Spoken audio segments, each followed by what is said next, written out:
Sarap, di ba? Sarap kaya.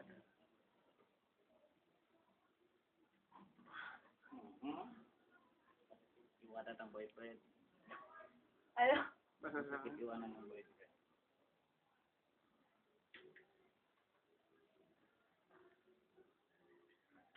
Tapos na, relax ka lang. Relax ka sa kuya.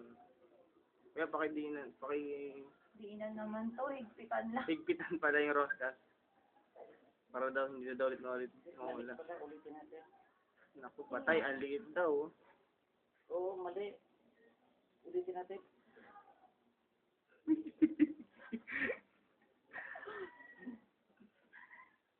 Ulitin natin. Ganyan. Eh, Ayos yun, parang tabingi. Ulitin nga natin.